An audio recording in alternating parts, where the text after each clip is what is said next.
as diversas formulações do imperativo categórico de Kant. Este é o tema dessa segunda parte da aula sobre o imperativo categórico de Kant, a lei moral da sua ética. Muito bem. Nós vimos que o imperativo categórico se constitui como a lei moral, como aquilo que permite uma máxima, que é uma regra de ação que o ser racional segue, que ela se torne uma lei universal, que ela deixe de ser um mero princípio subjetivo da ação para se tornar uma lei. Uma máxima é algo do tipo devo ajudar o próximo. Essa máxima que eu assumo para mim, por alguma razão, eu acho que eu devo agir sempre procurando o bem do outro. É uma máxima que pode ser universalizada, ou seja, ela pode deixar de ter validade apenas para mim e ter validade também para outras pessoas, ou mais do que isso para Kant, para todos os seres racionais. É uma máxima racional se ela é universalizável. Agora, se ela está dependente das circunstâncias ou do ambiente em que eu vivo, ela é uma máxima racional, mas não é uma máxima que tem essa capacidade de se transformar numa lei universal. Pode se transformar numa regra condicional, relativa, dependente das circunstâncias. E, embora o Kant admita, é claro, que as regras possam ser convencionais, subjetivas, a ética ela precisa de um fundamento mais sólido para se justificar, para evitar o argumento daqueles que acreditam que a ética é algo meramente convencional, que aquilo que tem validade num lugar talvez não tenha no outro, e por conta disso não é possível uma ética universal. O Kant ele tenta, o projeto kantiano é a busca de uma ética universalista. Bem, nós vimos então que para Kant a ação moral retira o seu valor do dever, não das consequências, não das motivações, mas do dever, a ética deontológica. Mas ela também permite pensar nas consequências e nas motivações. Isso não significa que o Kant não tenha nenhuma consideração por consequências, por finalidades, nada disso. E é para tentar dar conta dos diversos aspectos das ações morais, e ainda que toda ação moral se reduza ao imperativo categórico, é que o Kant vai apresentar na segunda sessão da fundamentação da metafísica dos costumes uma série de formulações diferentes do imperativo categórico. E é isso que eu vou tentar explicar nesta parte da aula.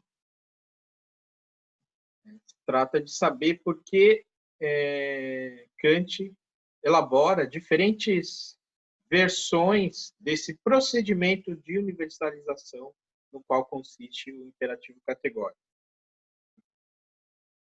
Nós vimos que esse procedimento consiste em saber se a regra de conduta adotada pode ou não valer para todos os sujeitos racionais. Quando Kant fala em sujeitos racionais, é justamente porque ele amplia tanto o escopo que a lei moral ela tem validade não apenas para os homens, mas para todos os seres racionais. É claro que isso é muito estranho, porque até então, até hoje, nós sabemos da existência apenas do homem como um animal racional. Mas o Kant, embora não faça menção a anjos ou nenhum tipo de ser sobrenatural, ele entende que no homem o imperativo moral tem um formato de dever, porque o homem, sendo também um animal, ele precisa obrigar a parte sensível a seguir o mandamento do dever. Para outros seres em que a racionalidade fosse presente de forma pura, o imperativo talvez não tivesse essa forma do dever. É nesse sentido que o Kant fala em sujeitos racionais e não apenas sujeitos humanos. Muito bem. Nós vimos, então, na primeira sessão da fundamentação, a passagem do conhecimento racional comum da moralidade, a concepção da boa vontade ao conhecimento filosófico. De certa forma, a passagem da boa vontade, que é conhecida pelo senso comum, ao imperativo categórico, que é já um conhecimento filosófico. Agora, o Kant tenta passar da filosofia moral, que é o imperativo categórico, à metafísica dos costumes, no sentido de um aprofundamento da determinação conceitual da ética.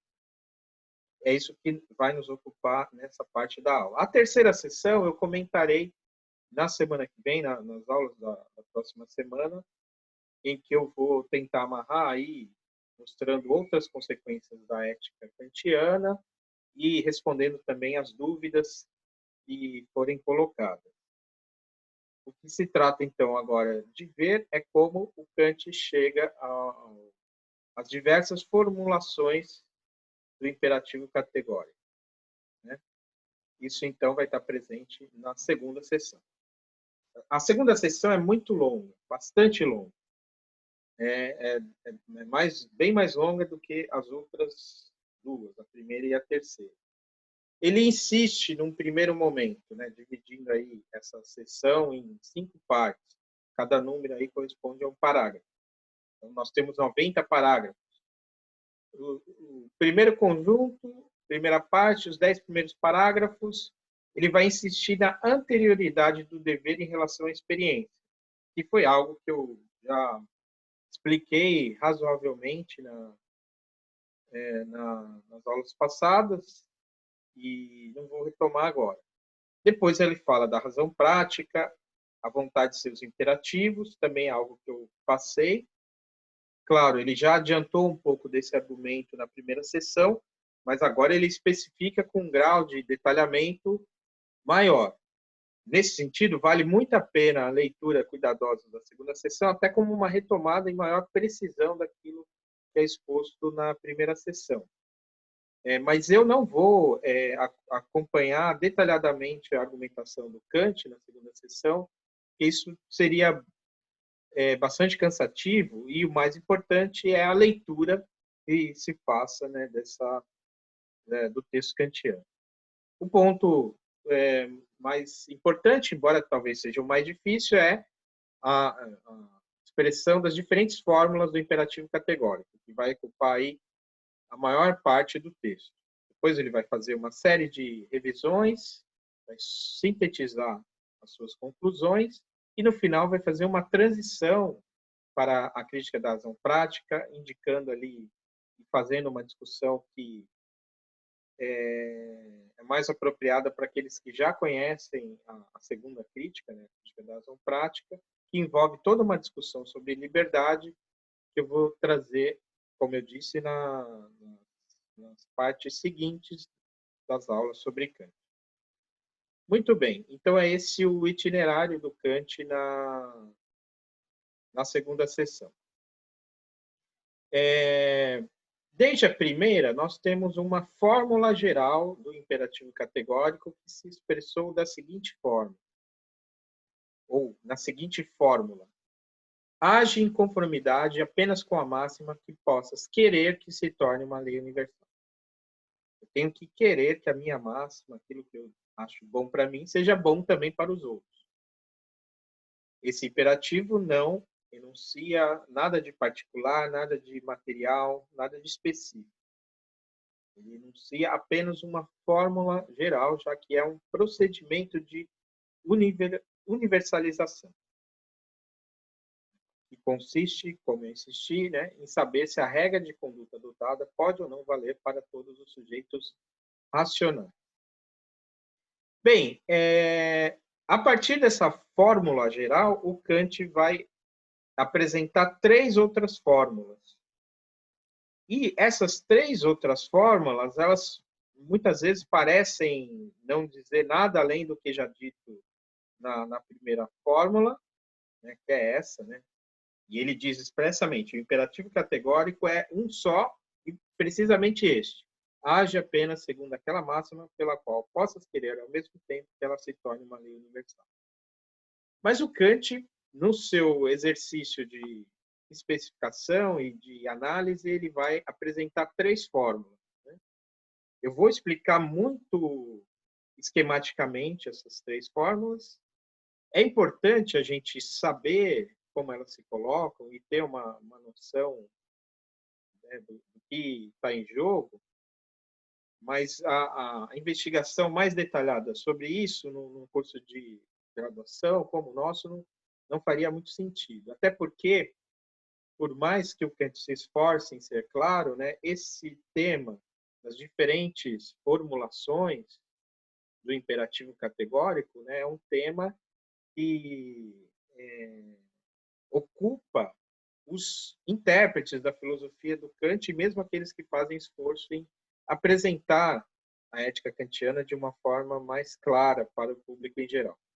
Eu vou citar 2 obras publicadas em português que ajudam a entender a fundamentação da metafísica dos costumes de Kant, que podem ser lidas, e vocês, ao lerem esses livros, perceberão a dificuldade que qualquer um encontra em explicar essas diferentes fórmulas. Então, esses 2 livros aqui. Um foi publicado pela editora Loyola, A Fundamentação da Metafísica dos Costumes, de Kant, um comentário introdutório de 2 autores, Alan Wood e Dieter Schoenecker, um livro originalmente publicado em alemão,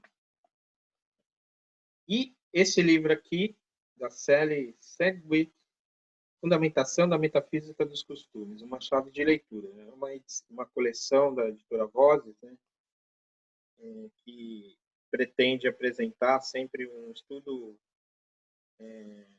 aprofundado, mas introdutório a uma obra clássica da filosofia. E nessas 2 obras, né, o ponto que dá mais trabalho é a explicação dessas diferentes fórmulas. Assim como, se vocês lerem o ensaio introdutório da tradução que eu mencionei, da fundamentação, publicado pela editora Bacarola, da tradução do Guido Antônio de Almeida, há uma longa introdução, e nessa introdução também o tema mais espinhoso é esse tema das diferentes fórmulas, né? Mas, enfim, vamos a elas, as diferentes fórmulas do imperativo categórico.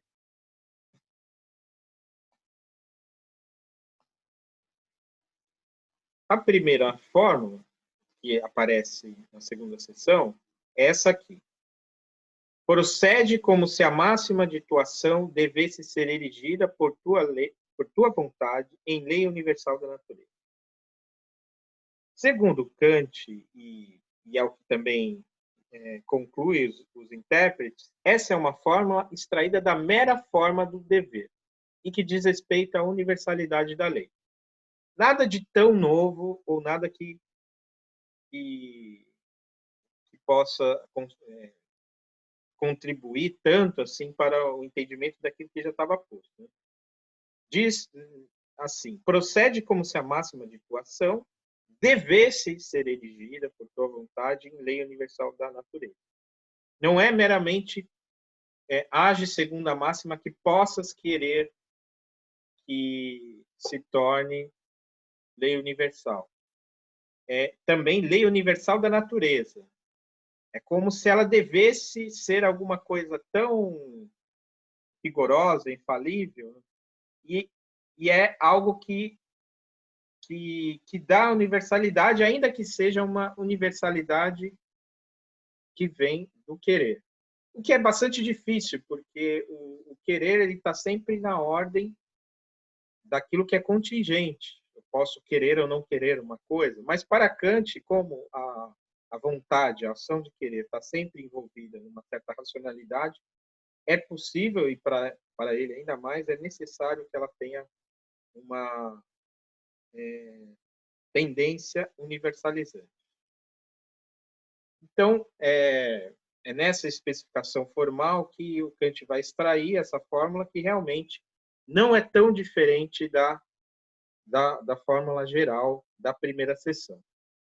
A segunda, já não. A segunda, não à toa, é uma fórmula que é muito usada pelos teóricos de filosofia moral, pelos filósofos da ética, para justificar diversas perspectivas morais e políticas de todos os aspectos da moralidade e da política, digamos assim, da esquerda e da direita. É a máxima conhecida como a máxima da dignidade humana, que se expressa da seguinte forma: procede de maneiras que trates a humanidade, tanto na tua pessoa como na pessoa de todos os outros, sempre ao mesmo tempo como fim e nunca como puro meio. Fórmula extraída da matéria do dever, que é o fim enquanto fim em si mesmo, o fim absoluto. A argumentação do Kant é a seguinte: para querer que uma lei se torne uma lei universal, ela deve ter uma finalidade, e essa finalidade não pode estar condicionada a nenhuma outra, ela deve ser absoluta, deve ser um fim em si mesmo. Por quê? Porque se ela está condicionada, né, você tem todo aquele jogo de relatividade em que você não vai ter a universalidade, como eu expliquei diversas vezes. E essa finalidade em si mesma, segundo Kant, só vai ser própria da racionalidade. E enquanto um ser racional, ele não pode ser objeto ou meio de nada outro. Ele é um fim em si mesmo.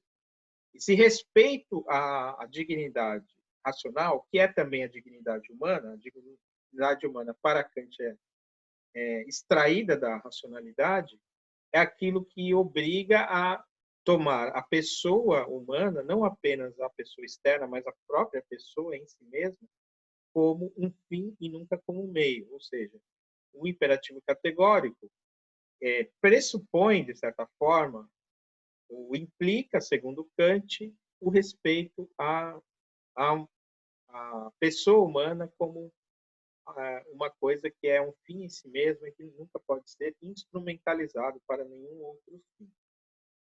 É uma fórmula forte que sustenta muitas filosofias do direito, né, e que vai estar na base de diversas teorias da justiça contemporâneas que nós vamos analisar na segunda parte do curso. Essa fórmula da dignidade. Como o Kant chega a ela, né, basicamente por essa noção da dignidade racional. Porque mais importante nesse sentido do que a tendência humana à felicidade, que para muitos é a finalidade da ética, é esse respeito à dignidade humana. Nesse sentido, para Kant, o mais importante de tudo é o respeito a esse direito, digamos assim, né? Aí a formulação, né, e a centralidade, né, e talvez a grande contribuição dessas formulações, para além do âmbito propriamente formal, conceitual da ética kantiana, é essa segunda forma. A terceira, procede segundo a máxima que possa, ao mesmo tempo, erigir-se em lei universal.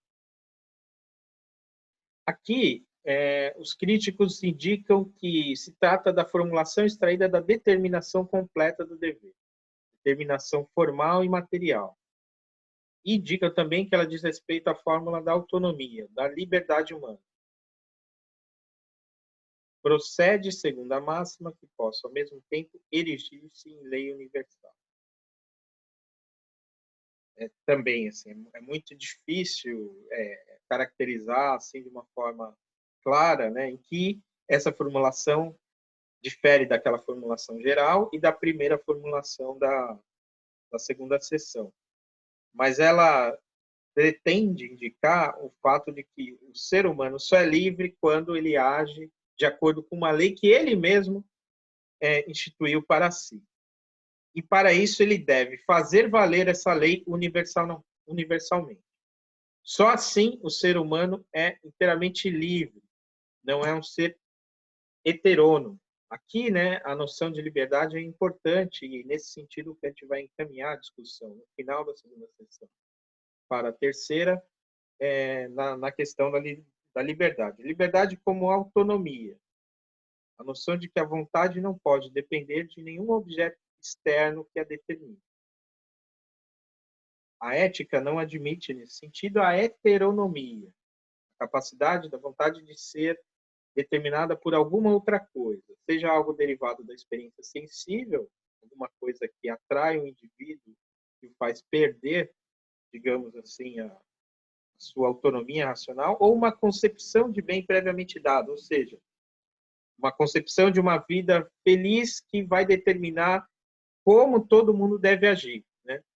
Se essa concepção de bem ela é subjetiva, ela não pode se estabelecer de uma forma universal, enquanto conteúdo material, nós não podemos obrigá-la. Eu não posso obrigar, por exemplo, um indivíduo a seguir uma concepção aristotélica de felicidade, de bem, ou uma concepção utilitarista, nem mesmo uma concepção kantiana, mas a concepção kantiana, na verdade, não é uma concepção particular, ou não se apresenta como uma concepção particular de bem, mas como uma concepção universal de dever que é meramente formal e que, portanto, não está materialmente determinada. Essa amarração conceitual que o Kant estabelece para tentar fortalecer seu princípio, né, contra toda a crítica, né, e fazer aquilo que ele pretende, que é transformar a ética quase que numa ciência exata.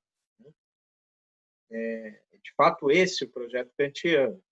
Se ele é inteiramente satisfatório ou não, depende aí de outras questões, filosoficamente adversas questões, tanto que surgiram diversas objeções ao longo da história da filosofia, né, desde que Kant, no final do século XVIII, elaborou sua teoria. Mas deixando esse debate de lado, e possivelmente para aulas complementares a essa, né, eu vou tentar resumir essa aula, né, dizendo que as diferentes fórmulas do imperativo do dever, eles tentam indicar que, para Kant, a conduta moral deve ser universal e inquestionável, os seres humanos não devem encarar uns aos outros como meios para conseguir seus objetivos, e as leis éticas se aplicam apenas para os seres nacionais. Então, essas três fórmulas, né, elas indicam essa tentativa do Kant, né, de uma ética universal, baseada no dever, independente das consequências, incondicional, não sujeita a nenhuma convencionalidade. Né? Muito bem. Essa é, em suma, a teoria kantiana do imperativo categórico. Com essa apresentação, eu encerro assim, um primeiro momento de apresentação sobre a ética de Kant, quando nós vimos, primeiramente, em que ela consistia e, nesse último momento, a teoria do imperativo categórico. Nas próximas aulas eu vou procurar discutir algumas consequências disso e também responder as questões que eu espero inevitavelmente serão postas. Ok? Então é isso, até a próxima.